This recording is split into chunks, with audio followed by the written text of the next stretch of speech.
Talk radio for the Generation X audience and beyond who have conservative values. Now, here's the host of Exservatives Talk, Donald Thornton. We're talking with Ilona Turner. She is the legal director of the Transgender Law Center. She helped win a case at the EEOC that is a game changer in our society. And that's why I said earlier, if you listen to the first segment, I was surprised why it didn't get as much media play as it should have, because it is. Never before in our history has transgender protection been included in the EEOC's Civil Rights Title VII policy. And we're talking about what that means for the business sector and what it means for business owners today and potential business owners. And I want to know what you think about it. 800-949-5973. So, Ilona, you're involved in this type of stuff. What does that determination by the EEOC mean? Will it, which is what I believe, and I think everybody who's talked about this, at least what I've read, will it eventually trickle down to private businesses? Or is this just something that's going to stay at the federal, state, and local level as far as businesses are concerned? Yeah, so this decision affects all employers everywhere in the country with 15 or more employees. It means that if they have an employee or a job applicant who believes that they were discriminated against because they are transgender, that employee can file a complaint at the local EEOC field office, and the EEOC will investigate, and if they think that there's a valid claim there, they can bring a federal lawsuit against that employer. Wow. So, say if you have somebody, are there any protections as far as people who have maybe their First Amendment rights, as far as religious protections or religious freedoms, as far as like a business owner who, because we know, I mean, those of us who have our own businesses, we want to set the culture for our own business and the type of people we hire, because as you know, Ilona, you represent not just yourself, but you represent obviously the Transgender Law Center, the people you work for. So with this law, what you're basically saying is now I, as an individual, as somebody who may not agree with transgenderism, I can now be sued if I decide to not hire somebody just because they don't identify as their birth sex, or if I've hired somebody and they've decided to do this transition and I decide, well, I have to let you go because of that, I can actually be sued by the federal government? Well, you know, Title VII has exceptions for religious organizations. I think that may only apply to churches and, exactly. and you know, offshoots of churches. Yeah, see, this is what I thought. Yeah. This is what I thought. Well, obviously, I'm sure churches have, religious organizations have exemptions, obviously. But I'm not talking about religious organizations. I'm talking about companies, say like a Chick-fil-A, a company that's actually known for their Christian ethics and Christian beliefs, or any company like mine. You know, I'm a small business owner.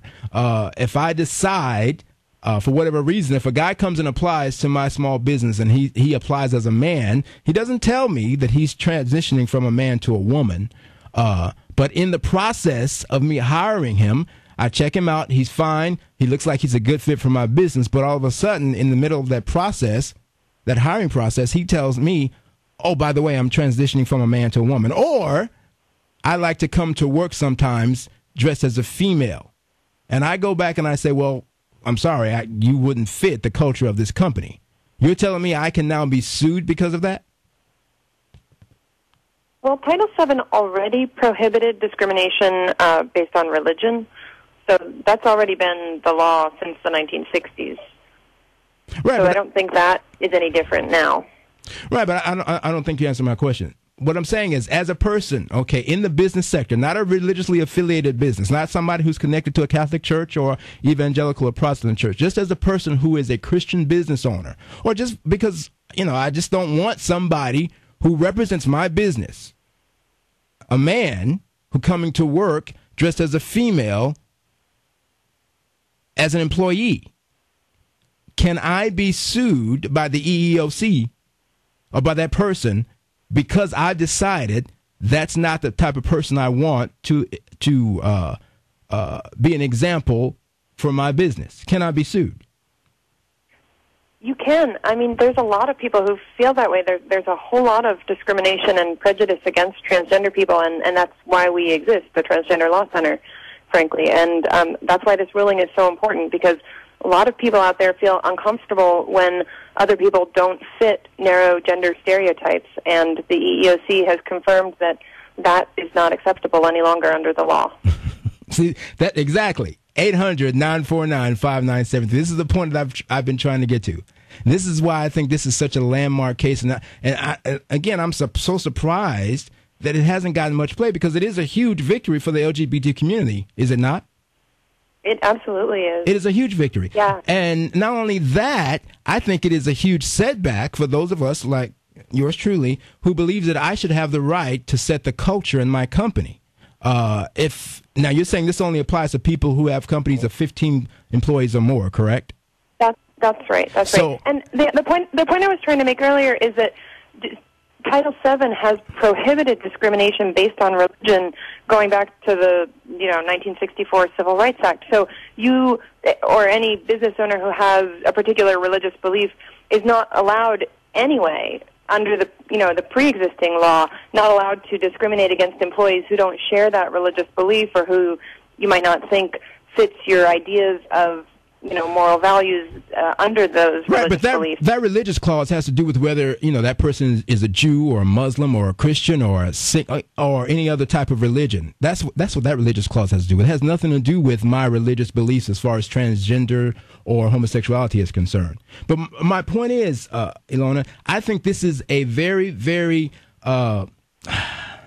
dangerous precedent that has been started by the EEOC. Obviously, I don't believe anybody should be discriminated against, no matter who they are. All right. But you have to look at what I call innate attributes. Transgenderism is not an innate attribute. As a black American, as a black conservative, I understand that. I'm appreciative of the 1964 Civil Rights Act. And I know how important it is because of race and color, because it did affect me about 45 years ago. But it is not my ethnicity is not the same as a man who has decided he wants to identify as a woman, or a woman who wants to identify as a man. I don't think that's... Well, Go ahead. This isn't something that people just decide to do.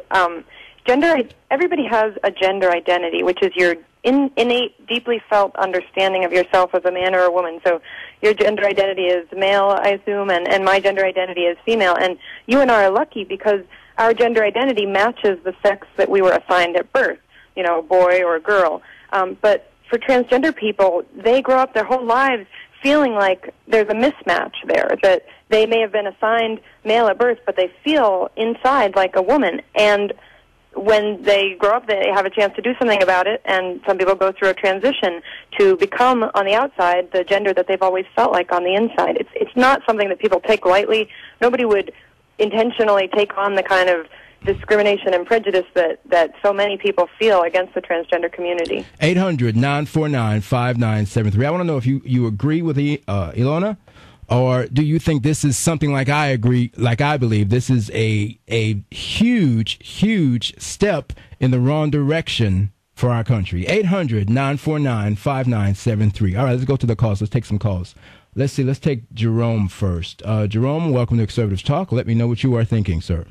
Hello. I disagree with her position based on this. When I was in the Air Force, we had what we called conditions of employment. The conditions of employment stated that you will wear a particular uniform, a particular way, and show up on time, according to those conditions. If you violated those conditions, then there were penalties. Right. Taking this out of the gender sphere, it's a matter of if you in the United States of America don't have the right to establish as a business. Uh-oh. Sorry, looks like we lost him there. Sorry about that, Jerome. Try to call back if you can. Looks like the call dropped. 800-949-5973. I think it's important, like I said, this is, to me, I think this is a setback as far as equal employment opportunities or workplace protection law are concerned. I understand how people should be protected. But I think when you get into this area where you start just making this huge blanket protections for all these different types of groups, and you now say to the public or to the employer in this particular situation, you don't have a choice. You can't set the culture. You can't decide who you hire. You can't determine what type of workplace you have. If a person decides he or she wants to identify as the opposite sex, you have to either keep them or you have to hire them. And I think that sets the wrong precedent. I think it borders, in my opinion, on sexual fascism. And I think that's where we're headed. And I know that's a big, huge word and a big, huge assumption, but I think people in my position, Ilona, would feel that way, because I don't want to have to deal with somebody. If I set a culture in my business and I say, look, because correct me if I'm wrong, when you work for somebody, you represent that person at least for 8 hours a day, correct? Sure. So if I'm a business owner, Leona, and I want my business to prosper and obviously be successful, how am I to handle it how am I to deal with that as a business owner when I have a man who works for me who's decided he identifies as a woman and he wants to come to work in a wig dressed as a woman? How do I think that's very, very intrusive. And I think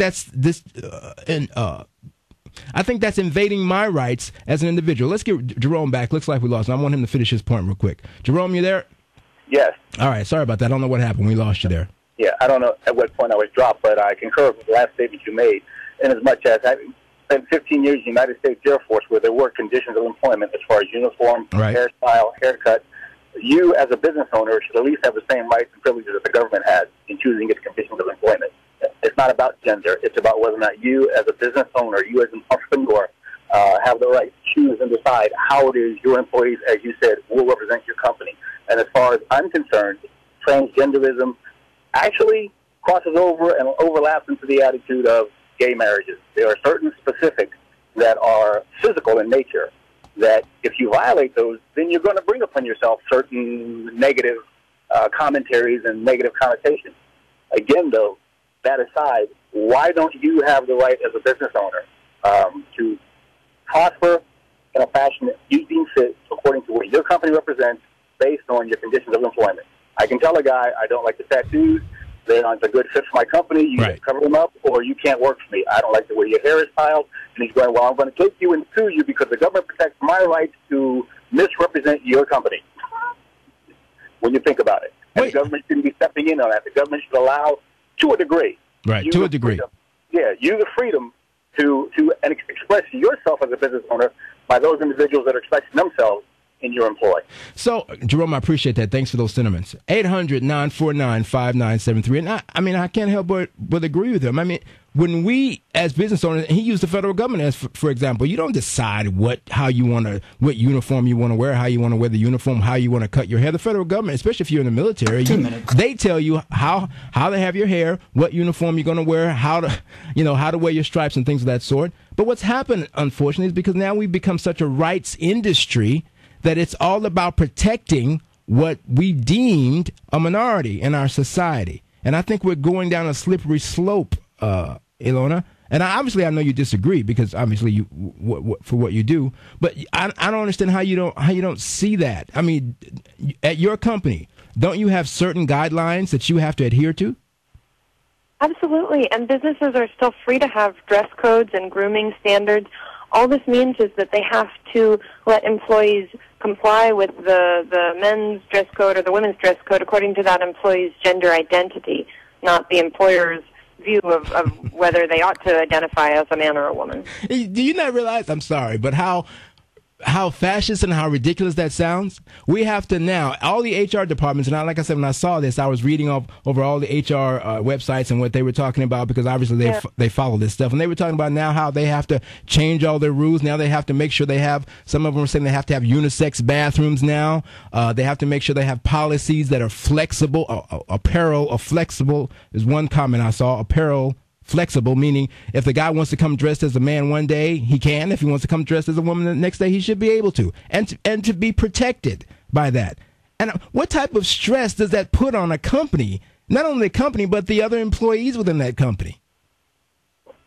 What's important from my perspective here is that transgender people across the country face vastly disproportionate, incredibly high rates of prejudice, discrimination, and as a result, unemployment and poverty, homelessness, because of the discrimination that they experience. And that is an overwhelming problem, and it's a public health concern. It's it's something that I think everybody should be concerned about. And it's because some business owners, many business owners, regardless of their religious beliefs, just don't feel comfortable with people who don't conform to gender stereotypes, and this will help to address that.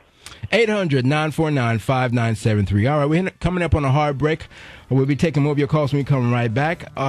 We're talking about the fact that the EEOC has now added transgender protections to the Civil Rights Act, Title 7. What do you think about that? You agree? You disagree? You think with Ms. Turner that this is a good idea, this is a good thing, that you now have to either hire or keep as an employee a man who decides to dress as a woman or a woman who decides to dress as a man? I want to know what you think. You've been listening to Exservatives Talk radio for the Generation X audience and beyond, with host Donald